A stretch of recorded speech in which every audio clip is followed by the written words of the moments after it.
Alors c'est évidemment très difficile à prédire.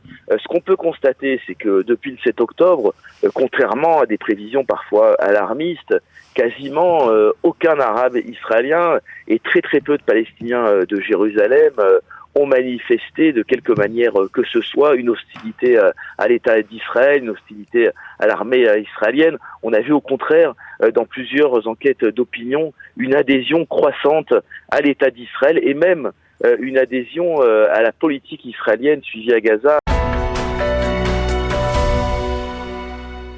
Nous sommes en ligne avec Stéphane Amar. Stéphane, bonjour, Boker Tov. Bonjour Daniel. Merci d'être avec nous ce matin. Je vous ai sollicité à propos, bien entendu, du début de ce ramadan. On ne sait pas si on peut parler de festivité ou pas, mais en tout cas, apparemment, l'atmosphère est plutôt morose dans la communauté arabe israélienne, apparemment aussi du côté des habitants de Jérusalem-Est, des Palestiniens de Jérusalem-Est. Comment le secteur arabe vit ce début du ramadan cette année ?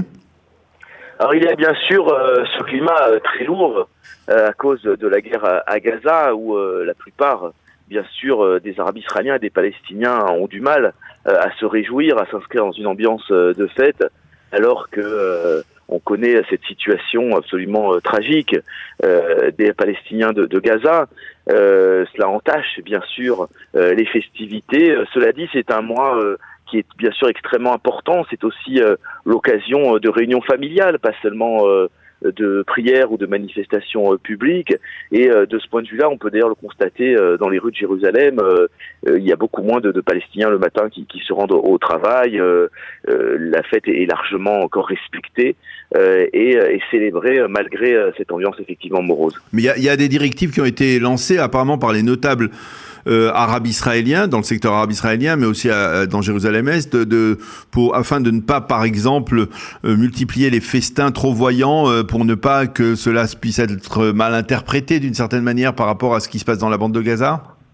Oui, absolument. Il y a une forme de décence que veulent instaurer les notables et chaque Palestinien. Il faut savoir que les Arabes, y compris en Israël, sont littéralement rivés sur ce qui se passe à Gaza, que souvent Al Jazeera tourne en permanence dans le salon, et que donc on a devant les yeux des bombardements, on a des personnes qui se précipitent vers la distribution d'aide alimentaire, et que dans ce contexte, il paraît extrêmement difficile, voire indécent, effectivement, de festoyer abondamment comme c'est le cas d'habitude. Et il y a aussi apparemment, dites-moi si je me trompe, mais des restrictions qui ont été imposées pour qu'il n'y ait pas d'une certaine manière cette fois-ci de réunions familiales avec les Arabes, les Palestiniens de Judée-Samarie ?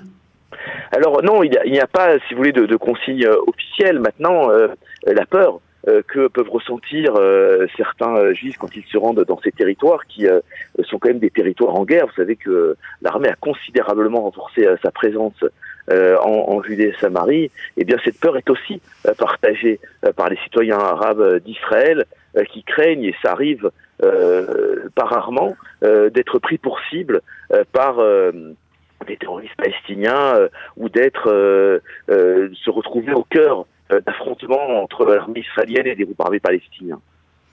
Alors donc ce ramadan, est-ce que cela signifie que on va dire à la fois les Arabes israéliens et les Palestiniens de Jérusalem-Est, parce que ce sont eux qui ont la possibilité d'accéder au mont du Temple plus facilement, ils vont d'une certaine manière rester calmes pendant cette période, ou ça garantit pas obligatoirement ce calme ?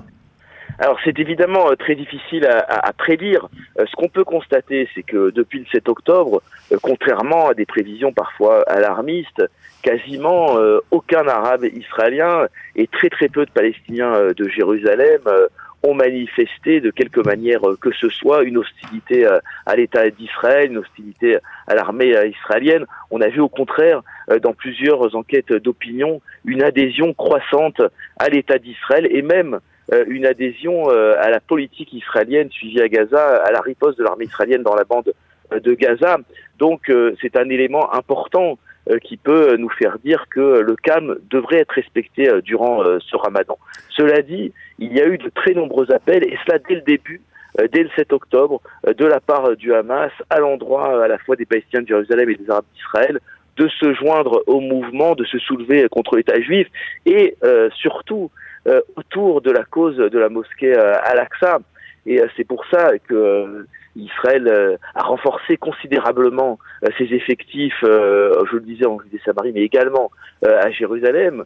C'est parce que plus que jamais, la mosquée Al-Aqsa, l'esplanade des mosquées, le mont du Temple, se trouve au cœur du conflit israélo-palestinien. Et ça a été très clairement exprimé par Ismaël Haniyeh le jour même de l'attaque, le 7 octobre, qui a expliqué qu'une des raisons majeures de cette attaque, c'était pour défendre la mosquée Al-Aqsa. Et d'ailleurs, il a nommé cette opération du nom de la mosquée Al-Aqsa, qui est la cause centrale, la cause des causes pour les Palestiniens. Alors, est-ce qu'il y a, par exemple, dans le secteur arabe israélien en particulier aujourd'hui, des éléments incitateurs qui voudraient justement voir un soulèvement? Je pense, par exemple, à toujours la personnalité dont on parle dans ce genre de situation, c'est le Cheikh Raed Salah, que l'on n'entend pas pour l'instant. Est-ce qu'il y a des éléments perturbateurs qui incitent à essayer incitent les Arabes israéliens à essayer de profiter de cette occasion du Ramadan pour se soulever? Alors, Raed Salah, dont vous parlez, qui était donc le chef du mouvement islamique israélien, de la branche nord du mouvement islamique israélien, c'est-à-dire celle qui refusait toute participation dans les institutions démocratiques israéliennes, est effectivement en perte de vitesse. Dans son fief, Mefahem, bien sûr, il y a toujours des groupes extrêmement hostiles à l'État d'Israël qui revendiquent ouvertement, dans les limites bien sûr de la loi israélienne, de participer à la lutte nationale palestinienne. Mais on voit à la fois au fil des sondages et également sur le terrain, dans les divers rassemblements qu'il peut organiser, qu'il a moins d'emprise sur la communauté israélienne que ça peut être le cas il y a quelques années. Il y a et d'où ça vient? Alors ça vient, en tout cas de mon point de vue, d'une volonté croissante d'intégration des Arabes israéliens dans la société. On le constate sociologiquement. Il y a de plus en plus d'Arabes israéliens qui accèdent à des postes extrêmement importants, de professeurs d'université, de chirurgiens dans les hôpitaux, et même de hauts fonctionnaires ou de magistrats. Donc il y a globalement, je dirais, un mouvement d'intégration.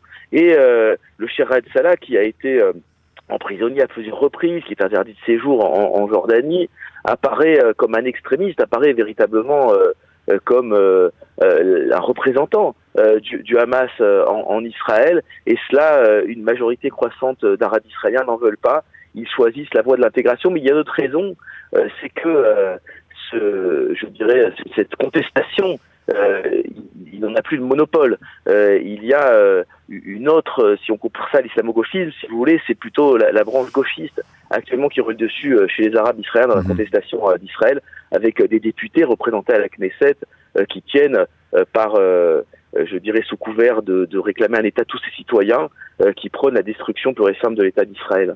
Alors on n'en a pas beaucoup parlé en raison bien entendu de l'actualité brûlante liée à la guerre, mais ces derniers mois, la violence dans le secteur arabe israélien, elle s'était peut-être un petit peu apaisée, mais elle reprend du poil de la bête, si je puis dire, et on constate par exemple ces derniers jours, il y a eu dans une localité de Lakié dans le Negev, il y a eu un véritable, une sorte de plusieurs morts, en tout cas, et l'utilisation pendant plusieurs heures de munitions, à tel point que dans les villages israéliens, les villages juifs, on va dire, eh bien, on s'inquiète de cette quantité d'armes qui circulent toujours dans le secteur bédouin, en particulier dans le Negev.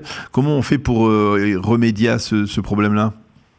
Alors c'est un problème qui est complètement distinct, je dirais, de l'enjeu nationaliste. C'est un problème de banditisme, c'est un problème de délinquance auquel est confronté Israël depuis maintenant plus d'une décennie, en tout cas par la montée en puissance de ce phénomène. Il est dû à un véritable laxisme qui est à déplorer durant plusieurs années, où les armes de l'armée israélienne ont pu être vendues assez massivement en contrebande. On a vu, vous vous souvenez, avant le 7 octobre, que même un char avait pu être sorti d'une des bases de Tsahal. Il y avait un véritable laxisme sur lequel il faudra enquêter, qui avait été dénoncé notamment par le général Brick, mais c'est un des grands enjeux, je dirais, de l'après 7 octobre, c'est de remettre de l'ordre dans le trafic d'armes au sein même de l'armée. Concernant les Bédouins, il y a toujours des luttes tribales extrêmement dures qui peuvent tourner autour de luttes pour la terre, autour de crimes d'honneur. Mais il y a également, et ça c'est plus vrai pour les Arabes du nord d'Israël, qui sont également extrêmement frappés par cette vague de violence interne à la communauté arabe, il y a une recrudescence du trafic de drogue, et donc il y a une lutte pour également ces parts de marché du trafic de drogue qui débouche, on le voit, sur l'an dernier, plus de 200 morts par mort violente dans la communauté arabe israélienne. Eh bien, Stéphane Amar, merci beaucoup d'avoir accepté de répondre ce matin à nos questions. Merci, bonne continuation, à bientôt. Merci, bientôt Stéphane, merci. Bye. Au revoir.